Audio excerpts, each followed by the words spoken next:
Hello hi friends, Dhanatrayodashi కోసం నేను తీసుకున్నాను. ఇది కార్తీక మాసం మొత్తం యూజ్ అవుతుంది, దీపావళికి యూజ్ అవుతుంది. ఈ పూజ ఐటమ్స్ అన్నీ ధనత్రయోదశికి అన్నిటికీ కార్తీక సోమవారాలకి దివాళీకి మొత్తం యూజ్ అయ్యాయన్నీ తీసుకున్నాను.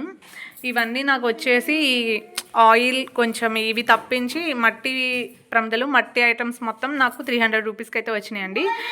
మన సైడ్ అయితే ఇది కొంచెం రెడ్ పెయింట్ వేసారు కాబట్టి 2 రూపీస్ అండి. నార్మల్గా అయితే ఇది నార్మల్గా మనకి మట్టి దీపం చేస్తారు కదా, అదైతే 10 రూపీస్కి 10 అంటే రూపాయి వచ్చేసి మనకైతే డజన్ 30 40 అలా చెప్తారు. ఇక్కడైతే మట్టి ఐటమ్స్ కొంచెం తక్కువకే ఇస్తారండి. మన సైడ్తో పోల్చుకుంటే ఇక్కడ పర్లేదు. ఇది 10 రూపీస్ అండి. ఈ దియా వచ్చేసి ఒక్కొక్కటి నమ్ముతారా మీరు, ఇది 10 రూపీస్ నిజంగా.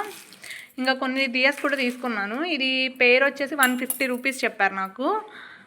ఈ 2 కుండలు వచ్చేసి 150 రూపీస్ చెప్పారు. మొత్తానికి 30కో 50కో 40 రూపీస్ అట్లా పడింది. 2 పేర్స్ వచ్చేసి మొత్తం మీద ఇవ్వండి. ఇవి చూడండి, ఇవి ఎందుకు అంటే ధనత్రయోదశిలో నవధాన్యాలు అట్లా పెడితే చాలా మంచిదంట. సో అందుకని చెప్పేసి నేను తీసుకున్నాను. ఇవి చూడండి, ఇట్లా పెట్టినా ఎంత క్యూట్గా ఉన్నాయో, అసలు పూజలు పెట్టినా ఎంత బాగుంటుంది కదా. ఇంకా సాంబ్రాణి పొగేసేది మన సైడ్ అయితే 200. ఒకసారి నేను అడిగితే జస్ట్ నార్మల్గా అండి, పైన పెంకు పెట్టే ఉంటుంది చూడండి, ఈ వితౌట్ పెయింటింగ్, అసలు ఏ పెయింటింగ్ వేయకుండా 200 రూపీస్ 150 రూపీస్ చెప్పారు. మన సైడ్ మట్టి ఐటమ్స్ బాగానే కాస్ట్లీగానే ఉంటాయి. ఇంకా ఇది వచ్చేసి 40 రూపీస్ అండి. కాస్ట్ ఎక్కువ పెట్టానేమో నాకు తెలియదు, కాకపోతే అంత ఏం పడలేదు. అన్నీ ఇలా కౌంట్ చేసుకుంటే అంత ఏం పడలేదు. నేను ఓవరాల్గా 300 రూపీస్ ఇచ్చా.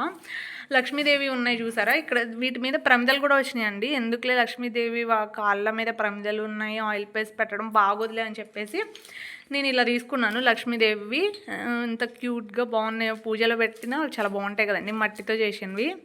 నా దగ్గర స్టోన్స్ కూడా ఉన్నాయి, అయినా పర్లేదు. మనం మళ్ళీ రాము, ఇక్కడ ఉండము. ఎవరి స్టేట్లో కల్చర్ వాళ్ళవి అన్నీ దొరుకుతూ ఉంటాయి కదా, సో దొరికినప్పుడే అన్నీ తీసుకోవాలి. సో టోటల్గా నాకు ఈ ఇంకా ఉన్నాయి మట్టి ఐటమ్స్ అన్నీ కలిపి, అదే దియాస్ అన్నీ కలిపి నాకు ఓవరాల్గా 300 రూపీస్ అయితే వచ్చినాయండి. లాస్ లేకపోతే రీజనబుల్లో లేకపోతే ఏమో నాకైతే తెలియదు. మీకు కానీ తెలిస్తే కామెంట్ చేయండి.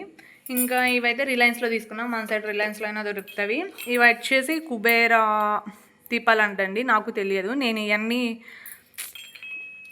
నక్కని చూసి వాతలు పెట్టుకుంది అని చెప్పేసి అనుకోకుండా కొన్ని పాటించడం వల్ల ఏం పర్లేదు. మన దగ్గర ఉన్న డబ్బును బట్టి మనం కొన్ని కొనుక్కోవచ్చు. మరీ అంత దిగజారిన స్టేజ్లో లేనప్పుడు కొంచెం కొనుక్కొని దేవుడి కోసమే కదా ఖర్చు పెడుతున్నాం, మనం ఇంకా దేనికోసం కాదు కదా. దేవుడి కోసం మనం పెట్టినవి ఎప్పటికైనా మనకి మంచి జరుగుతుంది. సో అందుకని ఇవైనా అన్నీ కార్తీక మాసంలో అయినా యూజ్ అవుతాయి కదా. ఇవన్నీ ఏం నష్టపోయేది, అంత లాస్ చేసేది ఏం కాదు కదా. సో ఇవి బ్రాస్ బాగున్నాయండి, బాగా వెయిట్ ఉన్నాయి. సో 100 రూపీస్ అయితే తీసుకున్నా. చాలా బేరమాడినా సరే 120 అసలు అయితే రేటు 100 రూపాయలకి ఇస్తున్నాం అన్నారు. సరే ఏం చేస్తాం, వెయిట్ కూడా ఉన్నాయి కదా. ఆన్లైన్లో చెక్ చేసినా కూడా ప్యూర్ బ్రాస్ ఇస్తారో లేదో కూడా తెలియదు. ఇవన్నీ ప్యూర్ బ్రాసే కదా, సో అందుకని తీసుకున్నా. ఇంకా గోపంచకం అండి ఒకటి తీసుకున్నాను. నేను చెప్పాను కదా, ఆవల నూనె తీసుకున్నాను. ఇంకా మంగళదూప్, ఇది వచ్చేసి 95 రూపీస్ పడింది నాకు. ఇందులో చాలా ఐటమ్స్ ఉన్నాయండి. ఇక ఓవరాల్గా అయితే ఇవి తీసుకున్నాను. ఇంకొక దియాస్ కూడా ఉన్నాయి, అవి కూడా చూపిస్తాను రేపొద్దున.